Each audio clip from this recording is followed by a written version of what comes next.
জোড় হাত ফিরে বলছে বেটা কালো যা নিয়েছিস আর নামিস এখনো সমাজে চলবে।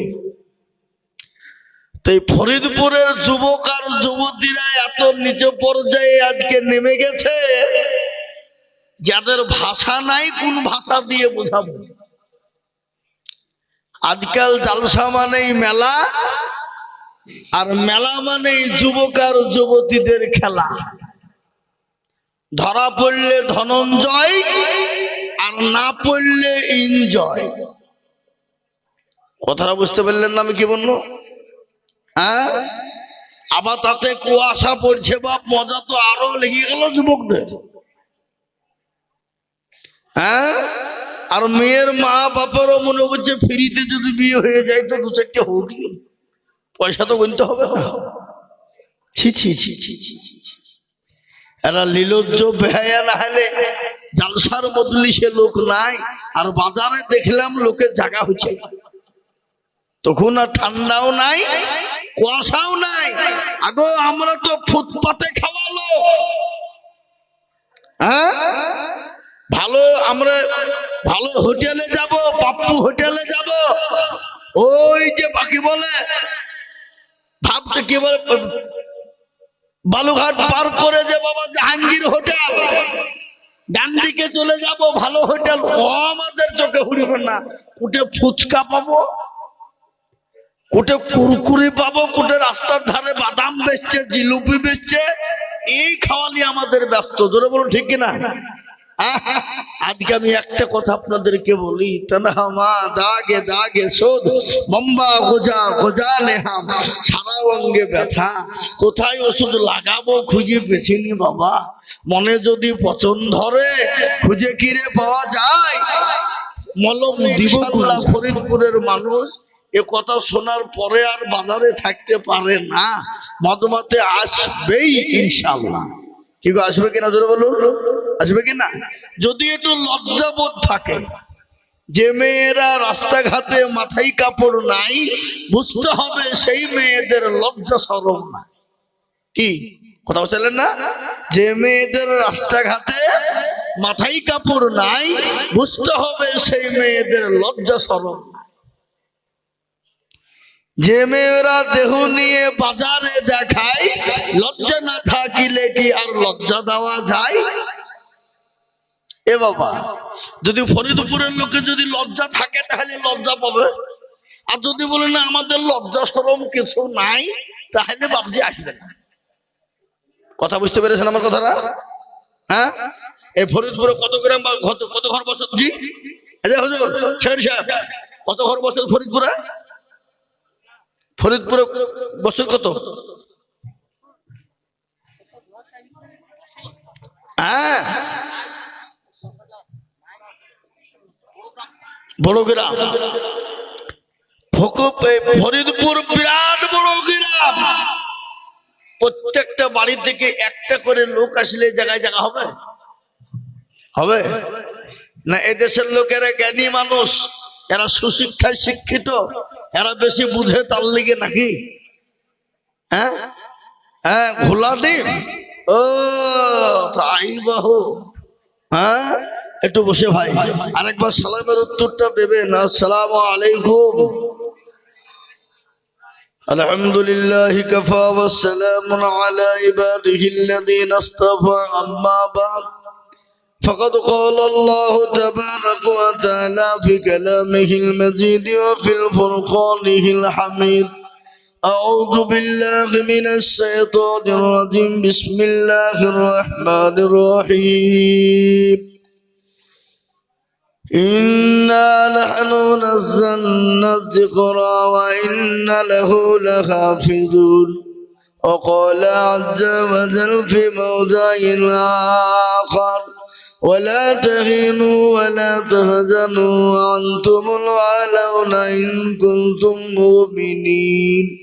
وقال النبي صلى الله عليه وسلم خيركم من تعلم القرآن وعلمه أو كما قال عليه الصلاة والتسليم وقال النبي صلى الله عليه وسلم لا يؤمن أحدكم حتى أكون أحب إليه من والده وولده والناس أجمعين মুত্তাফাকুন আলাইহি আলহামদুলিল্লাহ।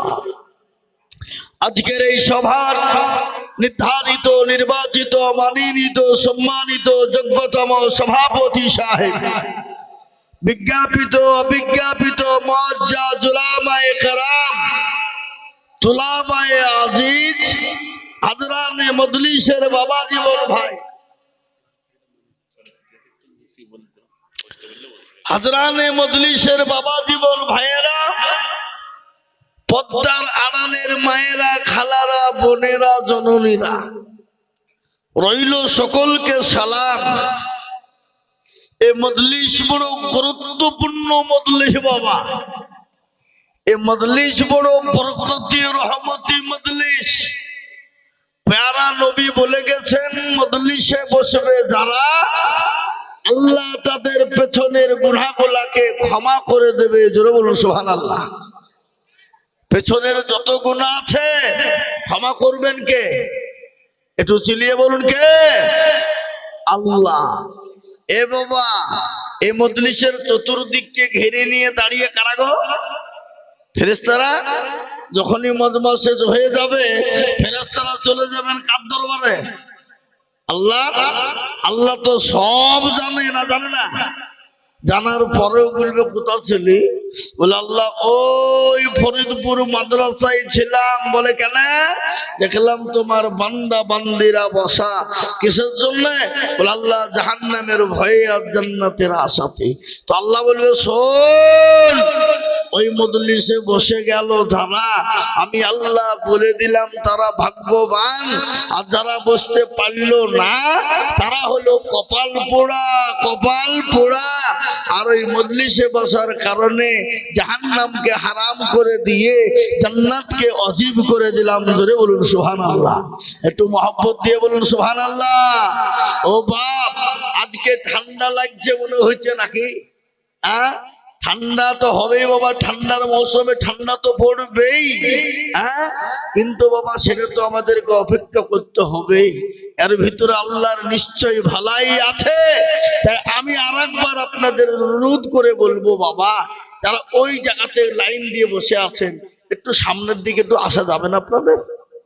আগো বাবজিরা, ও ভাই, ইসলাম দরদি মুসলমান হিসাবে বলছি, কি বসবেন না আপনারা? একটু আসবেন না এই জায়গাটাই? এই যে মজলিস খান ফাঁকা আছে, এমাদ খান, চলে আসুন। আবার কে বসলো ওখানে? যা দেখো তাহলে,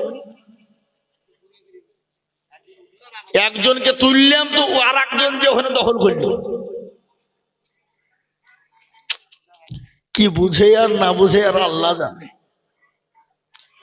বুঝতে পারছি না এদের মজলিসে বসার কষ্ট হচ্ছে কেন। আমি আইজুল হক সারা পশ্চিম বাংলা নয়, 12টা রাজ্যে প্রোগ্রাম করি, তথা বাংলাদেশ সহ। কিন্তু এরকম বনগাড়া গ্রাম তো আমার জীবনে কোথাও ঘুরনি। হ্যাঁ গো, বনগাড়া বোঝান আপনারা? এ বাবা, আপনাদেরকে বলছি যে মজলিসটা একটু সুন্নত জিন্দা হবে। আপনারা কি নবীর সুন্নত জিন্দা করতে চান না? চান না? চান না? না আপনারা মুসলমানের মধ্যে পড়েন না? কোনটা? উঠো না।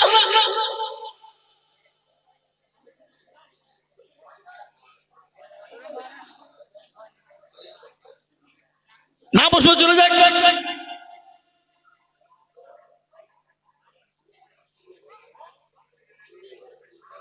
না বসলে চলে যাক, অসুবিধা নেই। আল্লাহর ফেরেশতা দিয়ে দখল হবে। পৃথিবীর জমিনে ইসলামকে ধ্বংস করার জন্য ফেরাউন, নমরুদ, আবু জেহেল এসেছিল। ইসলামকে রক্ষা করেছেন কে? কথা বলেন, কথা বলেন। আল্লাহ কি দিয়ে কিভাবে হেফাজত করবে সেটা আল্লাহ জানে না, জানে না? আজকের এই জালসাতে যদি কোনো দুষ্ট লোক না থাকে, যদি চলে যায় কোন দুষ্ট যদি ইসলামের শত্রুতা করে, তে মজলিসকে ভরে দিবেন কে?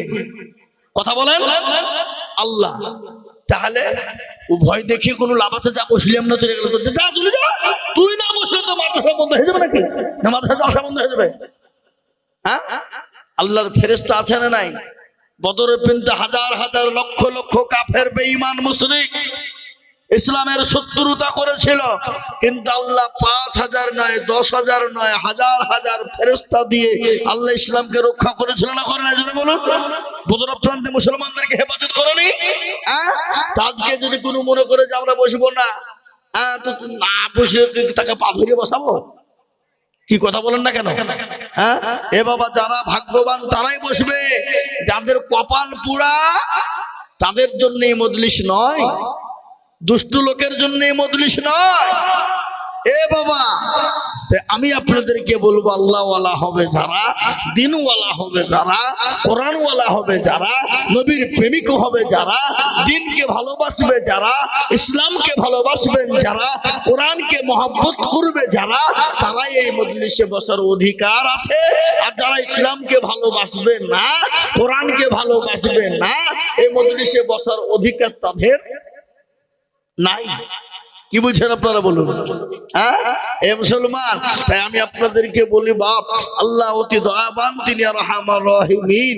আল্লাহ তার বান্দাকে এতটাই ভালোবাসে, বান্দা যদি পাহাড় সমতুল্য গুনাহ করে আর একবার যদি আল্লাহকে আল্লাহ বলে চিনে নেয়, পাহাড় সমতুল্য গুনাহ ক্ষমা করবেন কে? আমাদের সবথেকে বড় দুশমন কে? শয়তান। আল্লাহকে বলছে, আল্লাহ আমাকে পাওয়া